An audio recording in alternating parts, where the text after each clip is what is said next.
first layer of this cake is what you might call V2E, vehicle to environment, where vehicles use sensors, not unlike these, to figure out where they are and what's around them. They're sort of on their own right now to read the world as they navigate it.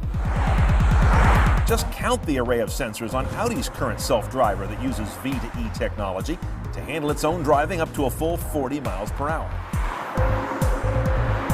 Let's count up some of the sensors that make an Audi autonomous car of the future autonomous. First of all, around the bumpers, you've seen these before. We've got these sensors here that do sonar. 4 of those, pretty conventional. Back in these body panels, hidden, there are also radar devices that are doing the same thing we see in the front on radar. Now, in the windshield, camera, actual optical camera that we've seen before. Radomes left and right up here. You might think those are fog lights. They're not. More sonar sensors here. Laser here is new in this technology demonstration. That's not in production yet, but this allows high bandwidth, detailed 3D modeling of the shapes that are out in front of the car. Here's what Audi has done. They've combined adaptive cruise control, which maintains distance and speed ahead of you. They've combined active lane departure, which keeps a car in a lane using active steering. And they've added very sophisticated rear sensing technology to monitor what's going on behind the vehicle. Put that together and you get complete perimeter awareness. Now, in a pure V2E approach, the vehicle's responsible for making sense of a lot of data. You can see on that screen behind me how the car sees me. And that is not an easy bunch of bits to make sense of.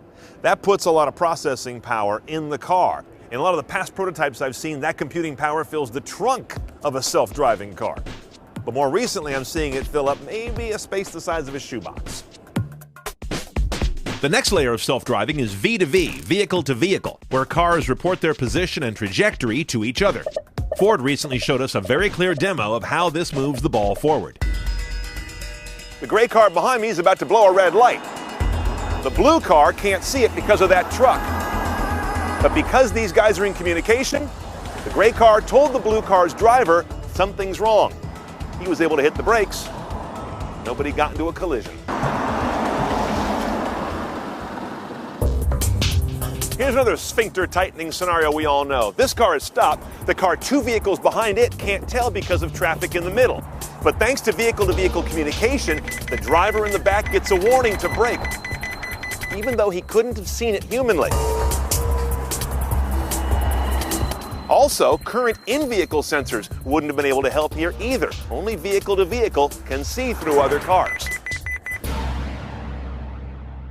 Now here's where the rubber, or the RF as it were, hits the road. The shark fin antenna you've seen before is doing a lot more now. There's a flat antenna right here facing the sky, picking up GPS satellite coordinates. There's a vertical antenna here in the sail that is broadcasting information out to other cars within about a 1,000-foot radius. It broadcasts an update of this car's speed and position every 10 seconds. The speed data comes from the car's own internal computers and data bus. That's been in vehicles for decades.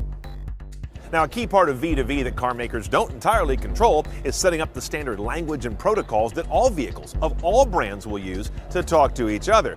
That needs to be done in concert with regulators. And so far, DOT and NHTSA are kind of late.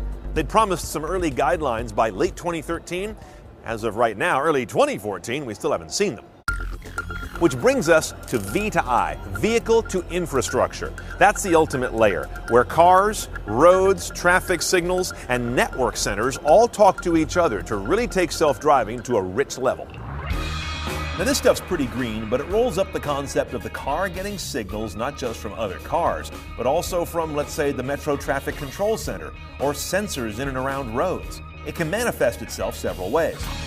Traffic signal sequencing can be sent live to a car, so it knows the next signal and the ones after that and what they'll be showing and when. This helps traffic move more quickly and use less fuel due to less stop and go. Congestion management. This is the vision where a central road authority can direct cars' connected nav systems during a commute to spread out from the main route and use alternate paths to alleviate congestion and yet get everyone there in less time. Intersection management, like we saw on the Ford cars a moment ago. That can be accomplished via smart intersections that tell cars who it sees approaching, as well as V2V as we saw. Sort of a digital return to the old days of traffic cops sitting in the middle of an intersection with white gloves on. Okay, some reality checks. Vehicle to environment, that's already happening today. We test lots of cars at CNET where you see things like adaptive cruise control or active lane departure correction that is basically V to E and it's in an active form. Then you get to V to V. That's a little different thing. Vehicle to vehicle is not really on the market yet. Ford says that technology we showed you earlier can be retrofitted to cars in the near future if it's passive. If it's supposed to take over brakes and acceleration and steering, that requires factory integration. That's a little tougher. Finally, there's vehicle to infrastructure. This is the big dig, if you will. We have millions and millions of relatively dumb cars and dumb roads out there right now that are going to have to be refreshed. And that means the current stock of both has to age out and be replaced.